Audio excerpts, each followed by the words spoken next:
Hi, my name's Lewis and I'm a researcher at the Leading Edge Forum. Welcome to the Trends and Me Technology series. In this episode, we will be examining virtual reality and me. At the Leading Edge Forum, one of our core tenets is that all businesses and government agencies need to become better at sensing. The problem is not that there is no information out there to inform us. The problem is that there is too much.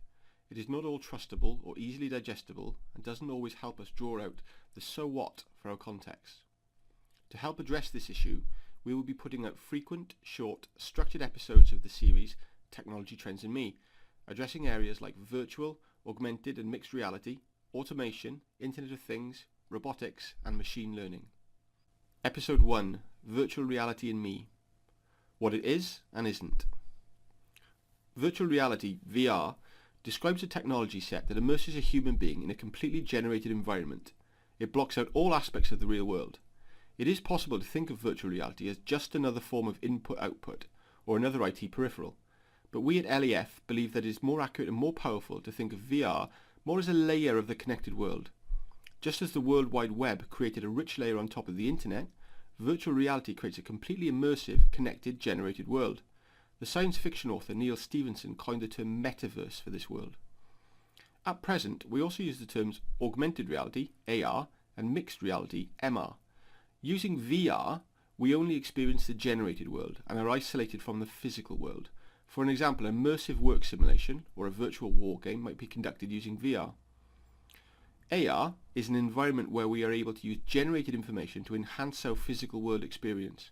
Wearable glasses that give you information about who you are looking at in the real world, i.e. that is Jenny, she bought a car from you in December, she has 2 children, etc., etc. MR is a combination of the physical and virtual worlds, where virtual information is overlaid on your real view. The Microsoft HoloLens is a current device that allows mixed reality applications. MR is also sometimes called hybrid reality. AR and MR are not always that distinct. For example, people argue as to whether Pokemon Go was an example of AR or MR. Another related term is digital twin or digital shadow, a virtual equivalent of the physical world object that can be used in VR, AR or MR contexts. In the future, we will hop between all different modalities. Companies like Magic Leap may help in this area. But for now, the technologies, tools, modalities and considerations for VR, AR and MR are somewhat distinct, so we will focus solely on VR in this episode. I'll be publishing another episode on Technology Trends and Me about AR and MR in a couple of months. The concept of virtual reality has been around for a long time, and practical experiments have been taking place for about 50 years. For example, Ivan Sutherland was developing VR head-mounted display, or HMD technology, in 1967. The links section at the end contains some vintage VR-related work from the 1950s, 60s and 70s. It is worth checking it out not only for interest, but also to learn from these historical conceptions of VR. In the 2000s, we saw the rise of worlds like Second Life, one of the first well-known virtual worlds, and in the 2010s we have seen the first widely available VR headsets, including Google Cardboard, Samsung Gear VR, HTC Vive, Oculus Rift, and Google Daydream. Also, the processing and graphics power of consumer devices and the availability of cloud processing means that higher and higher quality VR experiences are available. The capability is here now. It is just about our ability and imagination to use it. By 2018, the total number of active VR users is expected to reach 171 million people. Around half of this will be for gaming, but more and more public sector, private sector, community, healthcare and individual applications will begin to proliferate. An interesting question perhaps is whether VR will have a negative impact on real-world travel volumes. The jury is out, but the death of travel has been wrongly predicted many times. Just like with the World Wide Web, an important driving factor in the uptake of VR is the democratization of content creation. In the past, designing 3D virtual worlds has been a highly skilled task, with a relatively small number of talented designers. Now, tools are much cheaper and easier to use. Google Warehouse, for example, has a decade's worth of free virtual models, courtesy of Google Earth. Amazon Lumberyard is a free-to-use development environment. You can now buy attachments that turn iPads into 3D scanners that allow them to capture virtual models of real-world objects in 3D. We are also beginning to see the advent of Google Tango-powered smartphones that do the same thing without the addition of an attachment. In the future, we can imagine VR, MR and AR merging with wearables, the quantified self, and ultimately even invasive devices to create a truly immersive, intuitive, multiverse environment, although the case for a VR brain implant would probably be quite short today. And as an immersive experience that can mimic the real world or create completely new worlds, there are an unlimited number of powerful applications for VR. Some that have already been applied are gaming and entertainment.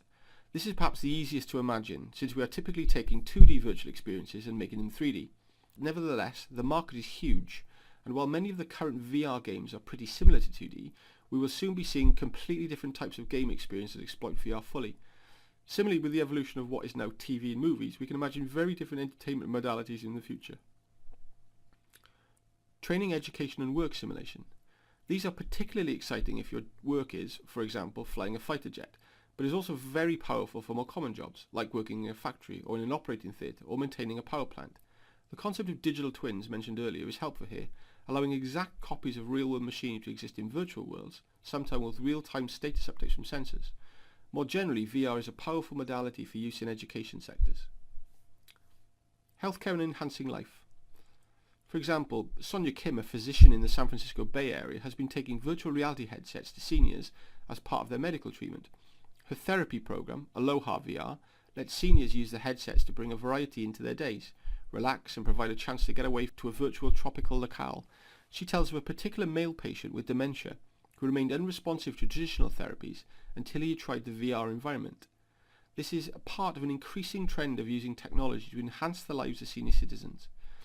Unrelated to VR, many wearable and smart appliance technologies are being developed to help older people live in their own homes, rather than go to nursing homes.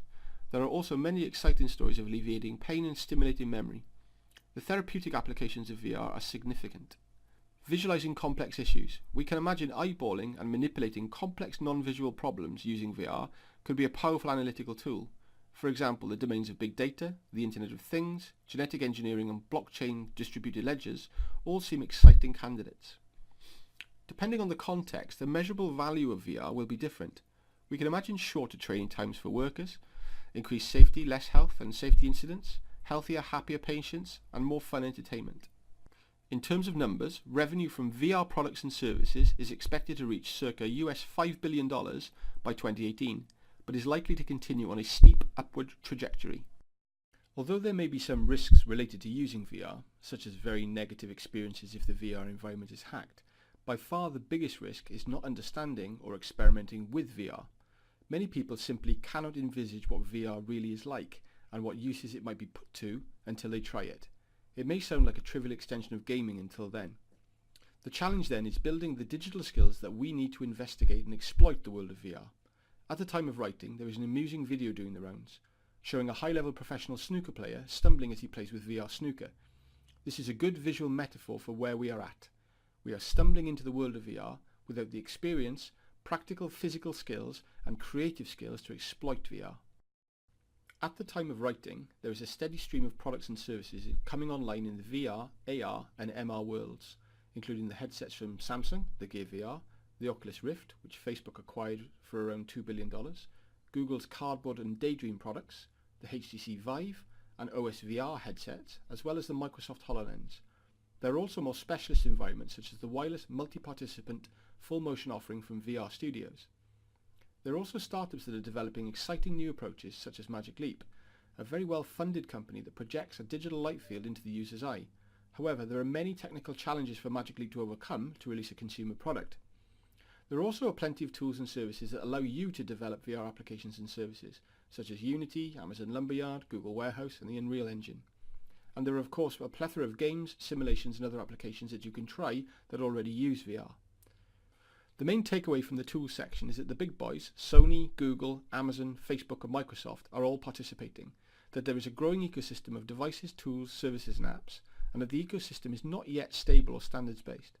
The VR headset manufacturers that include Google, HTC, Facebook, Samsung, Acer and Sony have recently come together to establish the Global Virtual Reality Association, the GVRA, to begin to address this. The association itself is a non-profit organisation for international VR headset manufacturers that will help promote the growth of the VR industry.